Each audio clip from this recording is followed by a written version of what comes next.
Umapyoi! It is finally the release of Umamusume in Shadowverse Evolve English Edition. A lot of people were waiting for this set, and of course Umamusume is a very popular Cygames IP as well, and seeing all the beautiful characters be finally added to Shadowverse Evolve is a big celebration for any fan of the IP. In today's video, we're going to be taking a look at an example deck list of every single class, including Umamusume as a title deck as well. So just like always, you can strap in for some in-depth discussion on every single class, and also how we're building Umamusume on launch, especially given that it is coming into play in the English edition with a restriction in place too. It's also a very interesting time for Shadowverse Evolve English Edition because until now you've been able to look at the Japanese results from last year and kind of adapt deck lists from there. But starting now, the meta is going to be completely different because in the Japanese side, Umamusume was at full power and by far the best deck, and the second best was Discard Dragon, which had Shenlong at 3, whereas in English we have 2 restrictions for Umamusume and Shenlong is already at 1 now too. So let's dig into these deck lists and see how we're making these changes.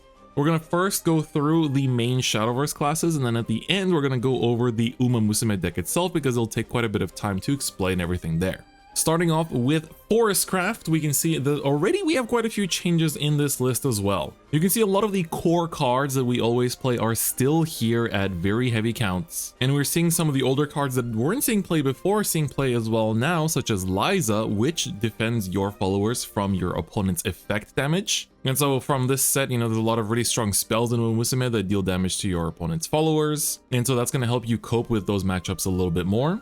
But I of course want to highlight how this deck has changed now in particular. One of the very important bronze cards is Marvelous Sunday, who is a 2-cost 2/3 Forestcraft follower. So she does have the racing ability where you can pay 1 and attach a carrot from your Evolve deck to her, but we're not going to be using that. As you can see, there's no carrots in the Evolve deck here. And instead we play her for the fanfare effect that says that when you play her, you choose another card on your field and bounce it back to your hand to restore 2 defense to your leader. Now what's really important is that we have some very strong bounce targets in this deck. The May, of course, you can reuse her fanfare and when she leaves play ability to deal 1 damage to your opponent's followers. And of course the Harvest Amulet too, that whenever it leaves play you draw a card, you can now spam it with the addition of the Marvelous Sunday. And of course this is a combo based deck, so we'll want to play some cheap 1-cost followers too. So Shinko Windy is going to be one of those, the 1-cost 2/1 follower. Again, does have race, but we're not going to be using that. We just care about the fanfare that looks at the top card of your deck and can put it on the bottom of your deck instead. So this is a nice way to prepare for your future combo turns, and it's just a good 1-cost follower to have to up to your combo plays and also have a good synergy with Archer as well. But the big addition, of course, here is Silence Suzuka. She is a 4-cost 4/1 with Storm, so just like that, you can just push 4 phase damage to your opponent. But you can also evolve her for 2 play points, where on evolve, she selects an enemy follower on the field and puts it on top of the owner's deck. This is a cool way to get rid of annoying cards like your opponent's Leonidas and evade their last words effects. And on top of that, she is also 5/2 Storm if you evolve her, so it's going to be doing a lot of face damage. You can even bounce your opponent's ward followers and then just go face with her too. So she has quite a lot, and in addition, we're using Silver Bolt as the focused win con here. You can of course stick to Rose Queen as well, but Silver Bolt was seen very popularly in this meta in particular because it's a 7-cost quick spell that chooses an opponent's leader or follower. You draw 1 card and then deal damage to your, the follower or leader that you chose, equal to the amount of cards in your hand. So because we're spamming a lot of draw cards and bouncing and then drawing more cards with the Silver Bolt, this is a nice way to just kind of, shake off your opponent's life with cards like Silent Suzuka and then just finish them off with a big Silver Bolt. Up next, we have Swordcraft, and of course, Sword has been one of the big winners in set 2, and it is going to get some good support in this set as well. You can see that the core is a very typical Leonidas core that we see for mid-range Sword. We are adding in a bit more destruction spells, but speaking of destruction, we have our first Umamusume contender, Tokai Teo. Tokai Teo says on fanfare, she's a 5-cost 4/4. You select an enemy follower in the field and deal it X damage. X equals 2 times the number of followers on your field, including this one. So that means you just play her and you already can deal 2 damage to an enemy follower, but what you can also do is, you know, just have a bunch of cards on your field before you play her, and then deal up to 10 damage to an enemy follower. It's a great way to clear off the board, and you can evolve her for 2 costs to have her be a 5/5 storm. Don't forget that Leonidas can buff this to be an 8/8 storm, so in case you don't have Alberts to finish things off, Tokai Teo can also be a good substitute. And then my personal favorite of the Sword Umamusume legendaries is Narita Brian. She's very cool, and actually went to the Cygames Art Expo and got to learn a bit about Narita Brian as a character, and then she was by far the one that stood out the most to me. So just a bit of a personal bias here, but you know, nothing too big. She's an 8 cost 6/8 that of course is able to race, but as you can see in the Evo deck, we're not playing any carrots, so we're not going to be racing her. But she has 3 keywords: Bane, Ward, and Aura. So this is already like Aurelia, but +1. She doesn't have a sail, but she does have that Bane, which is very, very annoying for the opponent. But most importantly, she has the effect that you can engage her to select an enemy leader or enemy follower in the field and deal it 5 damage. So for me, it'd be like, you know, play out Leonidas and then play out Narita Brian. She becomes a 9 attack, 11 defense that I can now just basically engage, deal 5 damage to my opponent's face. It's pretty good. She helps to kind of just finish off the late game sometimes, or help you sustain to draw into your final win con. So Narita Brian, like 1 copy is usually fine. You can play a second one if you want, but you can usually just search her out anyway with the commander. So I wouldn't be too worried about that. Up next, we have Runecraft, which also receives some very cool cards. As you can see, the core of the deck is still the same D-shift focused spell chain, but we have a very strong new legendary in Agnes Tachyon. We're playing her at a 3/2 lineup here, and so she's a 2 cost 2/2 that says whenever you play a spell, you select an enemy follower in the field and give it -1/-1. So this is huge because of course we have a lot of low cost spells that we can basically abuse this effect with and just get rid of our opponent's followers. And you can also evolve her for 1, and on evolve, she selects a spell in your cemetery and adds it back to your hand. So that's also very big because, you know, it's just kind of like Merlin, but being able to actually add it back to your hand too. So you don't necessarily have to immediately activate it, and it doesn't have that cost restriction. So you can add back something like Execution or even D-shift if you discarded it early. And she also keeps that effect of the -1/-1, so she's really, really nice in Rune and Umamusume. The Umamusume spell that we're going to use with her is the Lamplit Training of a Witch to Be. This is a very good spell that you want to pick up for a Rune in the future too, because it's going to be used for a very long time. It's a quick 1 cost that selects enemy follower in the field and deals 2 damage, but if you have a racing follower in your field, deals 3 damage instead. So it is Angelic Snipe, you know, that is definitely the same effect on a base level, but it is a Runecraft card, so anything that targets specifically Runecraft spells, for example, is going to be able to target this too. So just for that reason, it is a good card to have.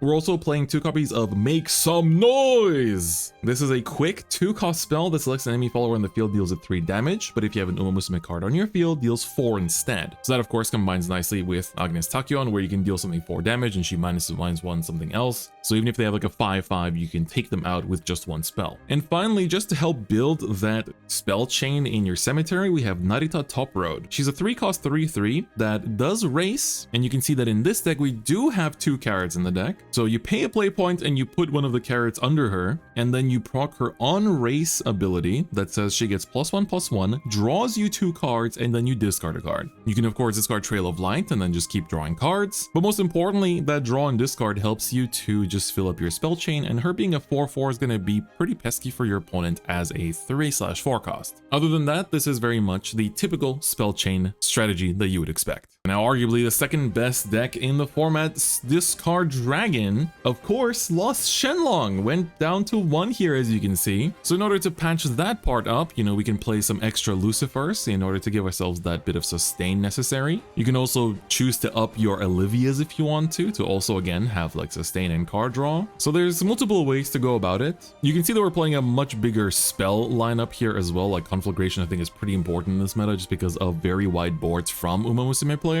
But speaking of Umamusume, the very important card that Uma got for Dragon is the Oguri Cap. Oguri Cap is a 6 cost 4/4 that you can race multiple times in a turn. So you can either pay 1 play point and put 1 carrot under her to race her once. You can do that twice or 3 times, but if you do 3 times, you have to pay 3 play points and put 3 carrots under her. So that eats 3 cards from your Evolve deck and also a total of 9 play points. But for every time you race her, she gets +2/+1, meaning that she can go up to a 10/7. So 10 damage to face immediately, but sometimes just racing her twice is enough because that's going to be 8 damage to your opponent's face. And you can hear me say face, and that's because, of course, of her fanfare to discard 2 cards and give her Storm. And this has great synergy with Discard Dragon because, of course, the Shrine is going to be pinging damage to your opponent's face at the end of the turn if you discard a card this turn. And she also has Strike to deal 3 damage to each enemy follower in the field, which means that you're able to take out your opponent's board of small fries while going face with huge damage. She's a huge part of why Discard Dragon was so good in this expansion, and of course, you know, she's just a must auto include in Dragoncraft for sure. Another good inclusion though is Riko Kashimoto, Planned Perfection. So she's a 6-cost 6/6 with Rush, but her strike effect is if you have no other followers on your field, you select an enemy follower in the field and destroy it, and then deal 3 damage to your opponent's leader. So if your opponent clears your board and you just have Riko Kashimoto in your hand, you can basically just play her out, swing into something, and then also destroy something else. So she kind of clears 2 followers off the board while dealing 3 damage to your opponent's face. So just for that, she's also a very good inclusion in this deck. So I think that Discard Dragon players will still be pretty well off, and I'm curious to see especially what that Shenlong slot will become. As you can see here, we're playing Lucifer, but I think stuff like Olivia or other healing cards will be pretty good too. Then for Abysscraft, we are seeing the same aggro variant that you're kind of used to seeing here, and you're seeing a lot of familiar faces for aggro Abyss, but there is one new lady on the block, which is the Nice Nature. She's a 3-cost 3/3 that on fanfare chooses an opponent's follower and gives it -1/-1. So that's again that kind of nice little control against aggro. You know, if they try to play it down their cards, you can take them out while having a nice big board. But her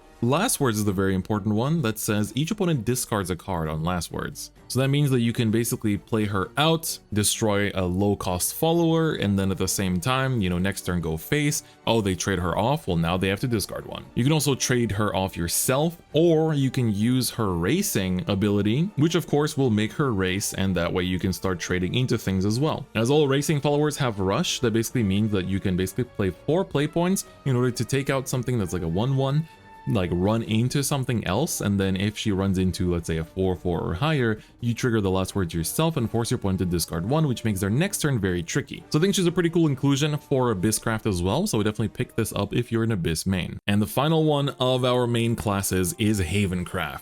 So Haven actually got some very interesting cards in this set too that really supplement the Control Heavenly Aegis playstyle. So we're not going to go in order of lowest cost to highest here because I want to first show you Mejiro McQueen. Mejiro McQueen has Ward as a 4-cost 4/4, and on fanfare she puts an amulet from your field into its owner's cemetery to select an enemy leader or enemy follower in the field and deal 3 damage. So this is really cool because you can essentially just get rid of anything that's clogging up your board, and you can also just kind of recycle your amulets in this deck too. You can evolve her for 1 cost, and as I said, select an amulet in your cemetery and add it to your hand. So of course we already have, you know, some things like the prayer in this deck that we can loop, but there's actually a 1-cost amulet in Umamusume for Haven as well, which is the Will to Overtake. It's a 1-cost amulet that on fanfare looks at the top 3 cards of your deck and essentially rearranges them on top or bottom of your deck in any order. And then you can pay 2 play points and engage and put this card into the owner's cemetery to draw a card. So you can rearrange the top cards of your deck so that you draw into the exact card you want, or if there's 3 cards you don't want, you put them to the bottom and then draw 1 and hopefully hit something you do want to see. On top of that, it's really easy to get this card out because we have the Meisho Doto, who's a 3-cost 3/3 that you can race for 1 play point and 1 carrot. And on race, she will get +1/+1 and search your deck for an amulet that costs 1 play point and put it into your field. So the previous one is a target, but also things like the Guardian Sun are also a target. So you can basically find a lot of your good 1-cost amulets in this deck pretty easily. And finally, the funny win card in this deck that surprisingly works quite well in Havencraft is Goldship.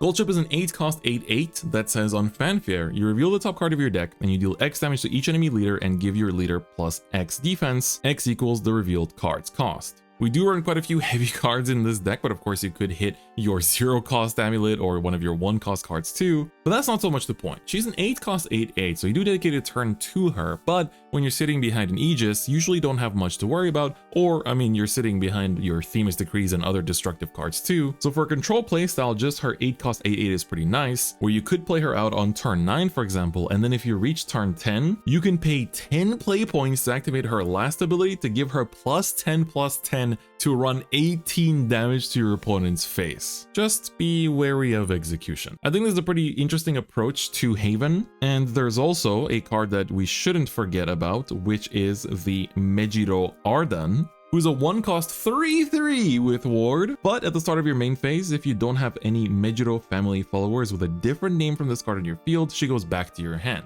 So she's not too bad, right? If you can play her out early and kind of tank some damage, and then she just comes back to your hand and you can play her out with a fresh stat. It's like a 1-cost 3/3 that you're sort of looping, but if you play her out with the Mejiro Queen, she will stick on the board too. So you have a bunch of nice ward followers as well to protect your cards until you set up into the late game. So I think Haven is pretty legit in this set, and I definitely would try this out. And finally, let's get into what you've all been waiting for, which is Umamusume itself. So in Shadowverse Evolve, you can of course build decks around the classes that exist in the game, as we've been taking a look at, but whenever there's a collab title, you can actually mix the different classes as long as all of the cards are following that collab title. As you can see here, all the cards pictured are of the Umamusume collab title. So I think we should begin with the win con of the deck and why it is so good. Daiwa Scarlet is a 4-cost 3/4, technically Runecraft card, but of course can be played in Uma. That says on Fanfare, you search your deck for an Umamusume spell, reveal it and add it to your hand. And then, while she's on your field,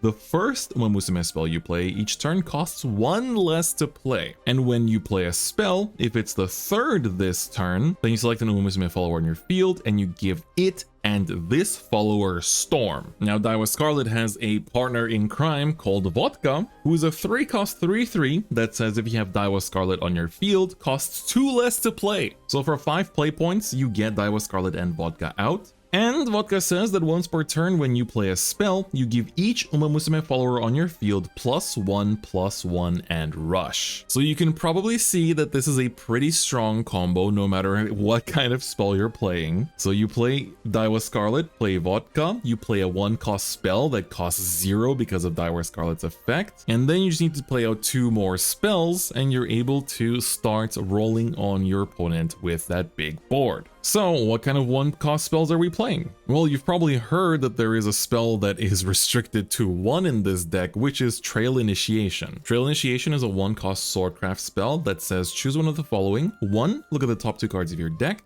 and you can put a Umamusume card from among them to your hand, but the rest goes to the bottom. Or you can select a B and W follower in your cemetery and add it to your hand. We usually use this card for that first effect, in it being just a top 2 searcher that adds you more cards and gives you more of an advantage. But because this got restricted, we're gonna have to find some replacements in the 1-cost spell lineup. So we have Flowers for You, which is a Dragoncraft 1-cost spell that selects an Umamusume follower on your field, gives it +1 attack and draws a card, and if the selected follower is a Seiyun Sky, you give it +1/+1 more. The most important thing here is that we're buffing something, but most importantly, we're drawing cards. This does need you to have an Umamusume follower in play, so unlike Trail Initiation, you can't just play turn 1 and draw cards. But combined with Daiwa Scarlet, it still gives you the same amount of card advantage as before. The other spell, of course, is Lamplit Training of a Witch to Be. What's really important about the Daiwa Scarlet effect is that it says as long as this is in play when you play your Umamusume spells, if it's the first Uma spell of the turn, means that not just on your turn, but when it becomes your opponent's turn, if she's on the board, the first spell you play during your opponent's turn is also cost -1. So you can play Lamplit Training of a Witch to Be for 0 cost on your opponent's turn to select an enemy follower and deal it 2 damage, and if you have a racing follower on your field, you deal 3 instead.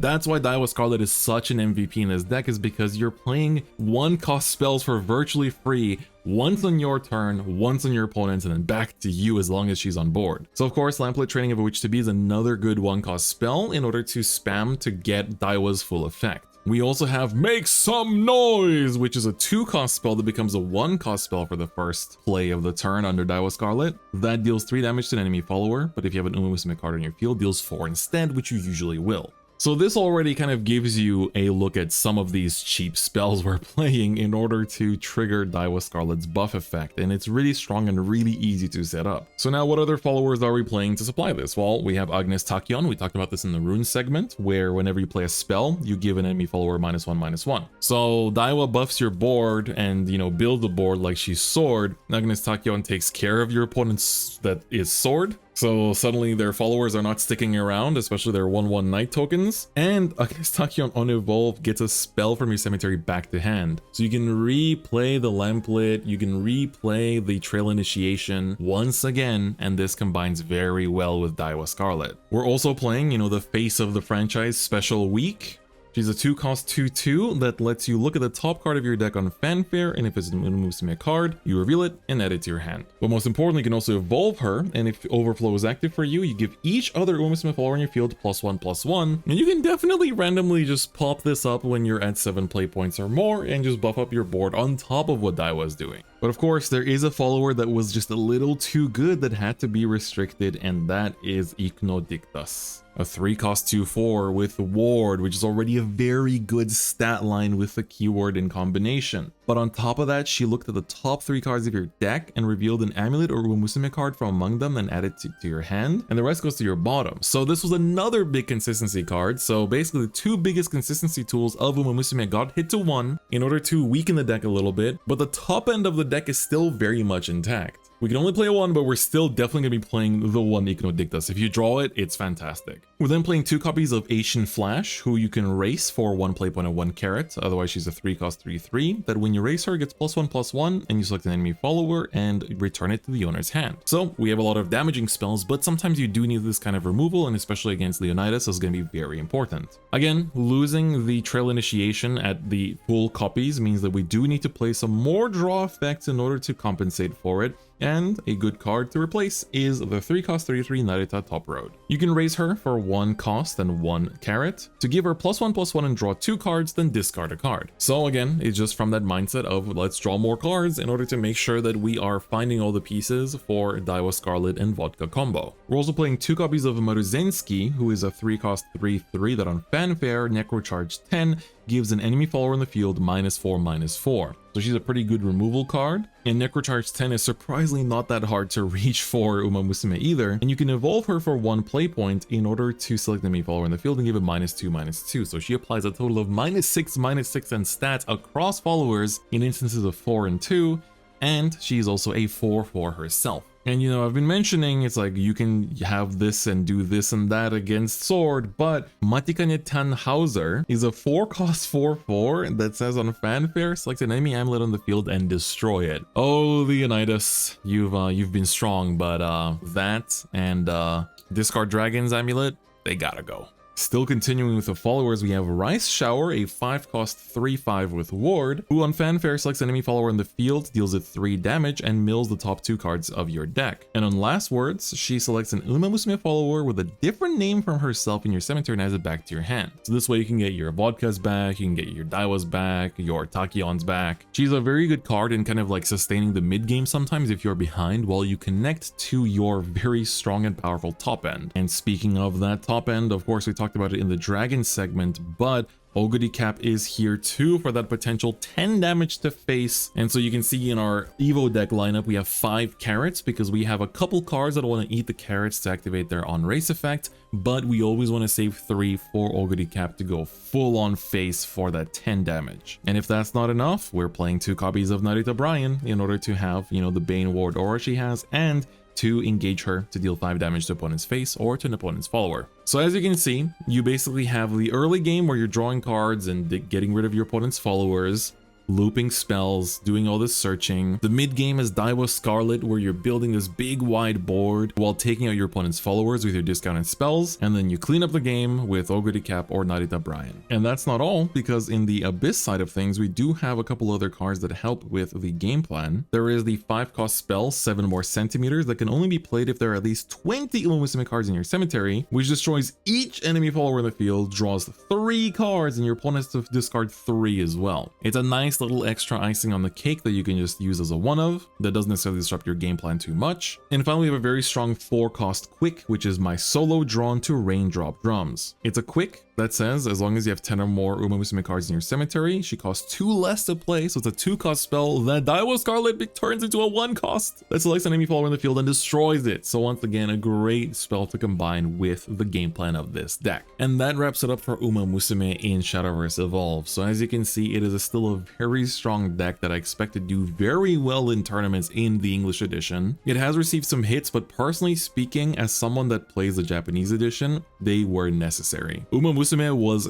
the best deck by far. If you look at the results from the Japanese Grand Prix events, you will see just how insane Umamusume was and how much it took over the competitive scene. And I think that the hits that it has coming into the field are good in balancing out and making sure that the other classes can also keep up with Umamusume for the time being. And I think that once, you know, the other classes get their support over the next couple of sets, you know, who knows? Maybe these restrictions could also see a change. The team over at Bushiroad and Cygames are definitely doing their best to upkeep the balance of the game, and I think that this is definitely a really good start for Umamusume, and the Shenlong hit definitely is going to shake things up quite a lot too, preventing it from becoming the, you know, the best deck after the best deck has fallen off a little bit. But with that, dear viewers, I hope you enjoyed this look at all the decks with the Umamusume collab booster. I will be doing an in-depth guide on Sword for this expansion as well, coming up later this month, so you can look forward to that. And I'm also thinking to maybe do some remote tournaments for Shadowverse Evolve English Edition too, so you can look forward to some of that on my social media for further information.